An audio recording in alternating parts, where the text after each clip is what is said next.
எல்லாருக்கும் வணக்கம் நண்பர்களே, என் அன்பு நண்பர்களே. நான் தான் உங்கள் குமார் ஸ்டோரி டெல்லர். இன்று ஒரு சூப்பரான எமோஷ்னல் தமிழ் லவ் ஸ்டோரி கொண்டு வந்திருக்கேன் உங்களுக்காக. இந்த கதை சந்தோஷமாக இருக்கும்னு நினைக்கிறேன்.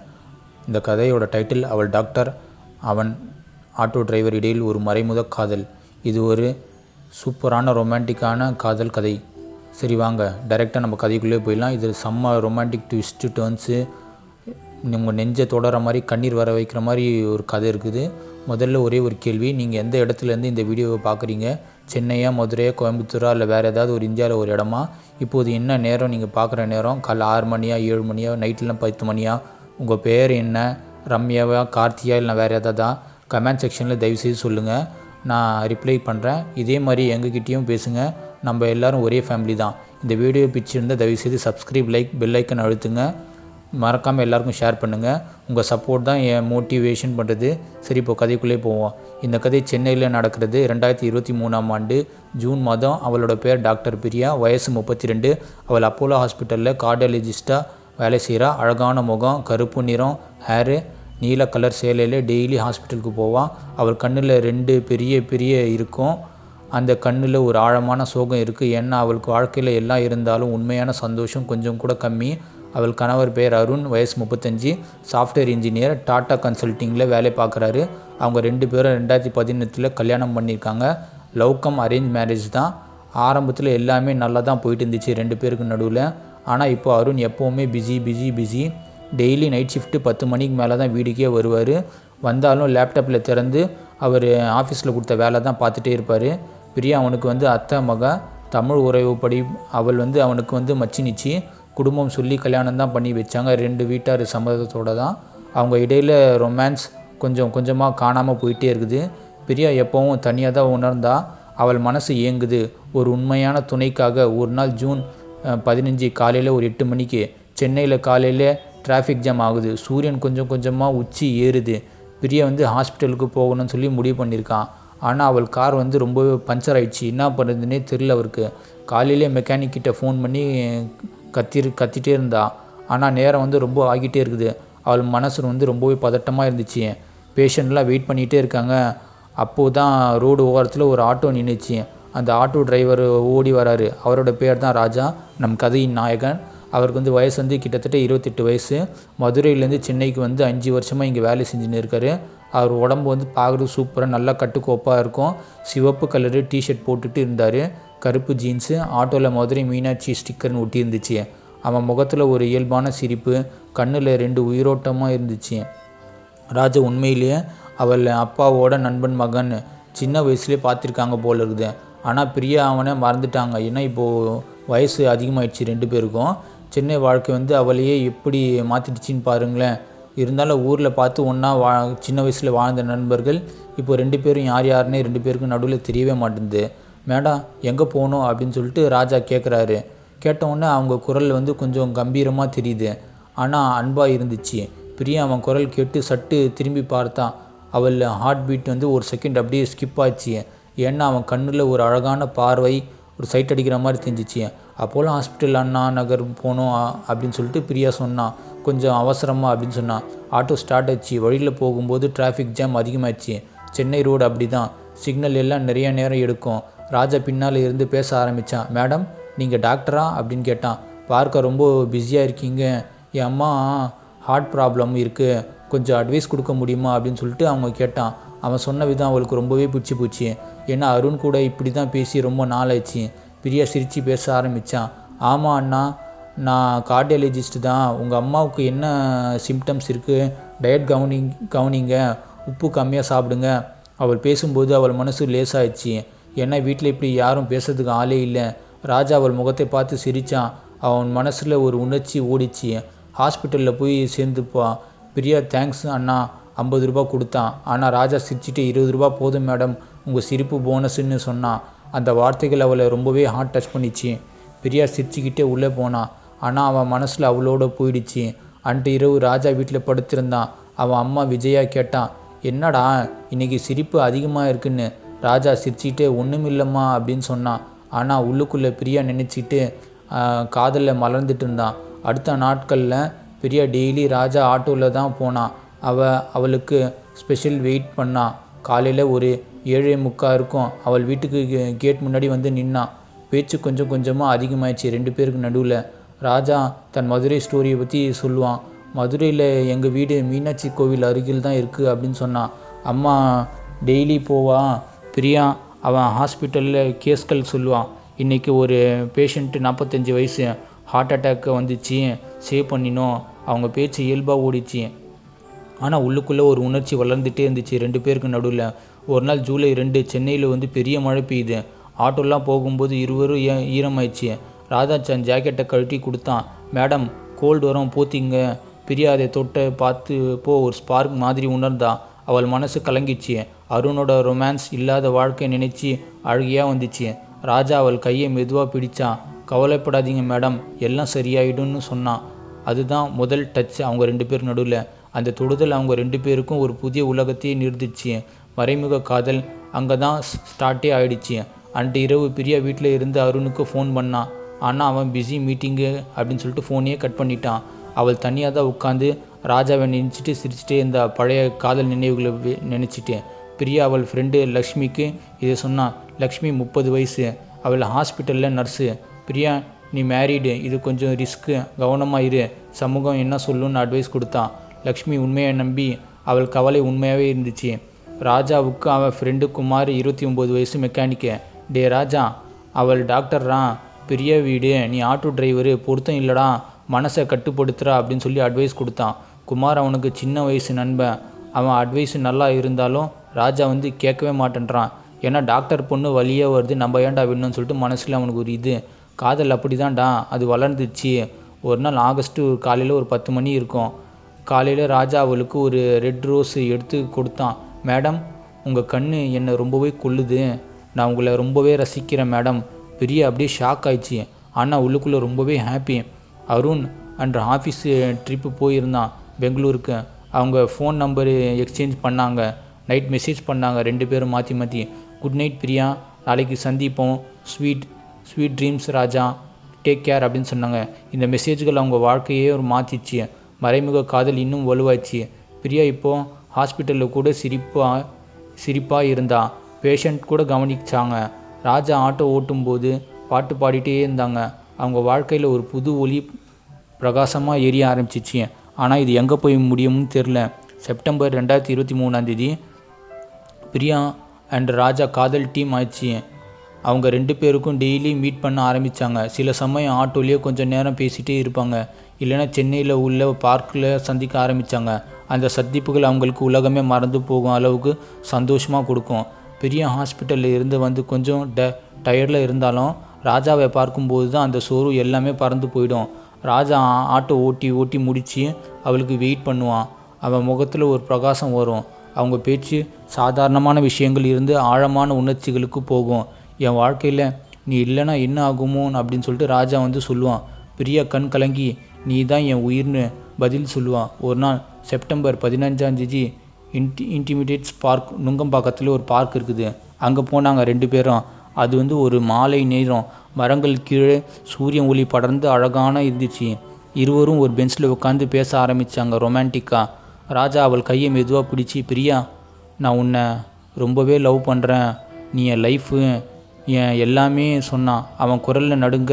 கண்ணு 2 அவள் முகத்தில் விட்டு நகர பிரியா கண்ணீர் விட்டா. அவள் மனசு கலங்கிச்சு. ராஜா நான் மேரீடு, அருண் என்ன ஹஸ்பண்டு, ஆனால் உன் காதல் என்ன உயிரோட்டமாக வைக்குது, இல்லைன்னா நான் வெறும் உடம்பு தான் இருந்திருப்பேன் அப்படின்னு சொல்லி சொன்னா பிரியா. அவங்க 2 பேருக்கும் மாற்றி ஹக் பண்ணாங்க. முதல் ஹக்கு, அந்த தொடுதல் அவங்க ஒரு புது உலகத்தையே கூட்டிகிட்டு போயிடுச்சு. ஆனால் அது ஒரு மறைமுக ஆஃபரு, எக்ஸ்டெண்டட் மேரிட்டல் அஃபேரு, சமூகம் அறியாத ரகசியம். அருண் சந்தேகப்பட்டு ஆரம்பித்தான். அவன் வேலையை பிஸியாக இருந்தாலும் பிரியா ஃபோன் அதிகமாக யூஸ் பண்ணுறதை கவனித்தான். ஒரு நாள் அக்டோபர் 5 நைட்டு 9 மணிக்கு வீட்டில் டின்னர் முடித்து பிரியா ஃபோன் பார்த்து சிரித்தான். அருண் பக்கத்தில் இருந்து யார் அது, ஏன் சிரிக்கிறான்னு கேட்டான். பிரியா பதட்டமாக ஃப்ரெண்டு லக்ஷ்மி ஹாஸ்பிட்டலில் ஜோக்குன்னு போய் சொன்னான். ஆனால் அருண் சந்தேகத்தில் ஃபோன் பிடுங்கி செக் பண்ணி பார்த்தா ராஜா மெசேஜ்கள் பார்த்தா. ஐ லவ் யூ பிரியான்னு இருந்துச்சு. கோபம் வந்துச்சு. நீ என்னை ஏமாத்துறியா, இது என்ன பெட்ரியல் அப்படின்னு கத்திட்டான். பிரியா அழுதுட்டு சாரி அருண், ஆனால் உன் லவ் இல்லை, நீ எப்பவும் வேலையிலன்னு பிஸியாக சொல்கிற. அருண் கோபத்தில் ஸ்லாப் அடித்தான். பிரியா அழுது கொண்டே வீட்டை விட்டு ஓடினான். வெளியே ராஜா ஆட்டோவில் வெயிட் பண்ணிகிட்டே இருந்தான்.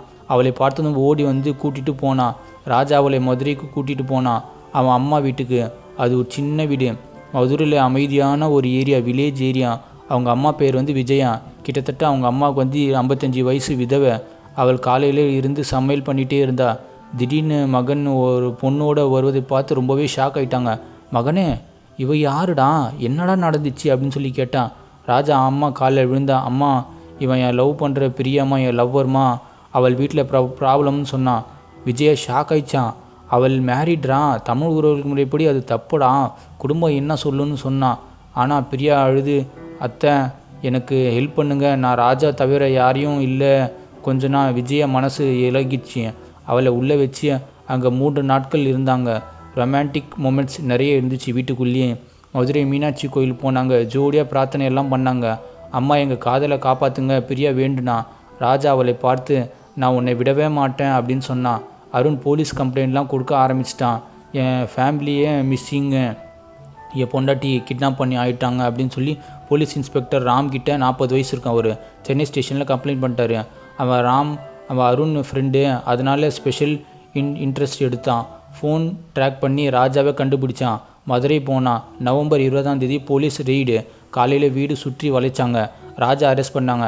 பிரியா ரெக்யூ பண்ணப்போ அருண் அங்கே வந்து, பிரியா வா வீட்டுக்கு, எல்லாம் மன்னிச்சிட்டேன் அப்படின்னு சொன்னான். ஆனால் பிரியா கத்துனான், நோ, நான் ராஜாவை லவ் பண்ணுறேன், உன்னோட வாழ முடியாது. கோர்ட் கேஸ் ஸ்டார்ட் ஆயிடுச்சு, டைவர்ஸ் ப்ராசஸ் ஆரம்பிச்சிச்சு. ராஜா ஜெயிலில் 15 நாட்கள் இருந்தான். அவன் மனசு உடஞ்சி போச்சு. பிரியா டெய்லி விசிட் பண்ணான். கம்பி வழியாக கைப்பிடிச்சு, ராஜா நான் உனக்காக வெயிட் பண்ணிகிட்டே இருக்கேன், எவ்வளோ நாள் வேணாலும், நம்ம காதல் ஜெயிக்கும் அப்படின்னு சொல்லி சொன்னான்.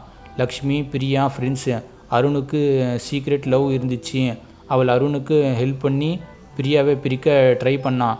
டிசம்பர் 10ஆம் லக்ஷ்மி ராஜாவுக்கு ஃபோன் பண்ணி, பிரியா உன்னை ஏமாத்துறது, அவள் அருணோட திரும்ப போகிறா, என்னை நம்பு அப்படின்னு சொல்லி போய் சொல்கிறான். ராஜா ப்ரோக்க ஹேக் பண்ணி ஆச்சு. அவன் அம்மாவிடம் அழுதான். ஆனால் பிரியா வந்து உண்மையை சொல்லி சமாதானப்படுத்தினான். ராஜா அது வந்து போய், நான் உன்னோட தான் இருப்பேன், அவள் பொய் சொல்கிறா அப்படின்னு சொன்னான். காதல் இன்னும் ஸ்ட்ராங் ஆயிடுச்சு. அவங்க 2 பேருக்கோட போராட தயாராகிச்சாங்க. பிரியா ஹாஸ்பிட்டலில் வேலை பார்த்து கொண்டே கோர்ட் போனான். ராஜா வெளியே வந்து ஆட்டோ ஓட்ட ஆரம்பித்தான். அவங்க வாழ்க்கையில் இந்த சவால்கள் காதலை இன்னும் ரொம்பவே ஆழமாக்கிச்சு. ஆனால் முன்னால் என்ன இருக்கும்னு சொல்லி அவங்க 2 பேருக்கும் தெரியவே தெரியாது. 2024 ஜனவரி மாதத்தில் கோர்ட்டில் டைவர்ஸ் அப்ரூவ் ஆகிடுச்சு. பிரியா ஃப்ரீ ஆகிட்டான். அவள் மனசில் வந்து லேசாக ஆயிடுச்சு. ஆனால் அருண் கோபத்தில் நின்று, நீ என்னை இழந்துட்ட, இனி உன் வாழ்க்கையில் என்ன ஆகும் அப்படின்னு சொல்லி ரொம்பவே கத்த ஆரம்பிச்சிட்டான். அவன் கண்ணில் 2 பேரும் வந்து சிவந்து முக கோபத்தில் கத்த ஆரம்பித்தான். பிரியா அவனை பார்த்து, அருண் நம்ம இடையில லவ் போய் ரொம்ப நாள் ஆச்சு, இது நல்லது தான் சொன்னான். ஆனால் உள்ளுக்குள்ளே கொஞ்சம் பயம் இருந்துகிட்டே இருந்துச்சு. ராஜா ஜெயிலுக்கு வெளியே வந்தான். ஜனவரி 25ஆம் அவன் வந்து வெளியே வரும்போது அம்மா விஜயா அழுது கொண்டே ஹக் பண்ணாங்க. மகனே, இனி கவனமாக இருடா அப்படின்னு சொன்னாங்க. ராஜா சிரிச்சுக்கிட்டே, அம்மா பிரியா இருக்கா, எல்லாம் சரியாகிட்டுன்னு சொன்னான். அவங்க 2 பேரும் சென்னையில் பீச் போனாங்க. மாலை ஒரு 6 மணி இருக்கும். அங்கே பீச்சில் அழகாக இருந்துச்சு. அலை சத்தம், சூரியன் மெதுவாக மறையுது. கடல் காற்று அவங்க முகத்தில் தொட்டு செல்லும்போது அங்கே ஒரு இடத்துல அமர்ந்து 2 பேர் பேச ஆரம்பிக்கிறாங்க. ராஜா வந்து அவள் கையை பிடிச்சு, பிரியா நம்ம கல்யாணம் பண்ணிக்கலாமா, நான் உன்னை விட்டு பிரியவே மாட்டேன் அப்படின்னு சொல்லி கேட்டான். அவன் குரல் உணர்ச்சிகளோடு இருந்துச்சு. கண்ணு 2 அவளை தவிர எதையும் பார்க்கவே இல்லை. ஏன்னா அது ஒரு வேறு மாதிரி காதல். பிரியா சிரித்தான். எஸ் ராஜா, நான் ரெடி, எப்போவும் என் டைவர்ஸ் ஆகிடுச்சு. ஆனால் என் ஃபேமிலி ஓகே சொல்லணும். அப்பா ராமச்சந்திரன், அத்தை எல்லோரும் சொன்னால் ஓகே. அவள் மனசு சந்தோஷத்தில் பறந்துச்சு. ஆனால் கொஞ்சம் பயம் இருந்துச்சு. பெரிய அப்பா ராமச்சந்திரன் வயசு வந்து கிட்டத்தட்ட 60 வயசு, ரிட்டையர்டு டீச்சரு. அவர் வீட்டில் உட்காந்து பேப்பர் படிச்சுட்டே இருந்தார். பிரியா போய், அப்பா நான் ராஜாவை தான் லவ் பண்ணுறேன், இப்போது கல்யாணம் பண்ணிக்க போகிறேன் அப்படின்னு சொல்லி சொன்னான். ராமச்சந்திரன் அப்படியே ஷாக்காகி நின்னார். மகளே, ராஜா ஒரு ஆட்டோ டிரைவர்மா, நம்ம கிளாஸு என்ன, அவன் சமூகம் என்னன்னு சொல்லு, உன் டாக்டர் ஸ்டேட்டஸ் என்ன, நீ ரிஜெக்ட் பண்ணுமா அப்படின்னு சொல்லி சொன்னாங்க. அவர் முகம் கவலையாக மாறிடுச்சு. குடும்பம் பாரம்பரியம் நினைச்சு. ஆனால் பிரியா போராடுனா அழுது கொண்டே, அப்பா காதல் கிளாஸ் பார்க்காதீங்கப்பா, ராஜா நான் உண்மையாகவே லவ் பண்ணுறேன்ப்பா, அவன் இல்லைன்னா நான் இல்லைப்பா அப்படின்னு சொன்னான். அவள் காலில் விழுந்து கெஞ்சினா. ராமச்சந்திரன் மனசு இலகிடுச்சு.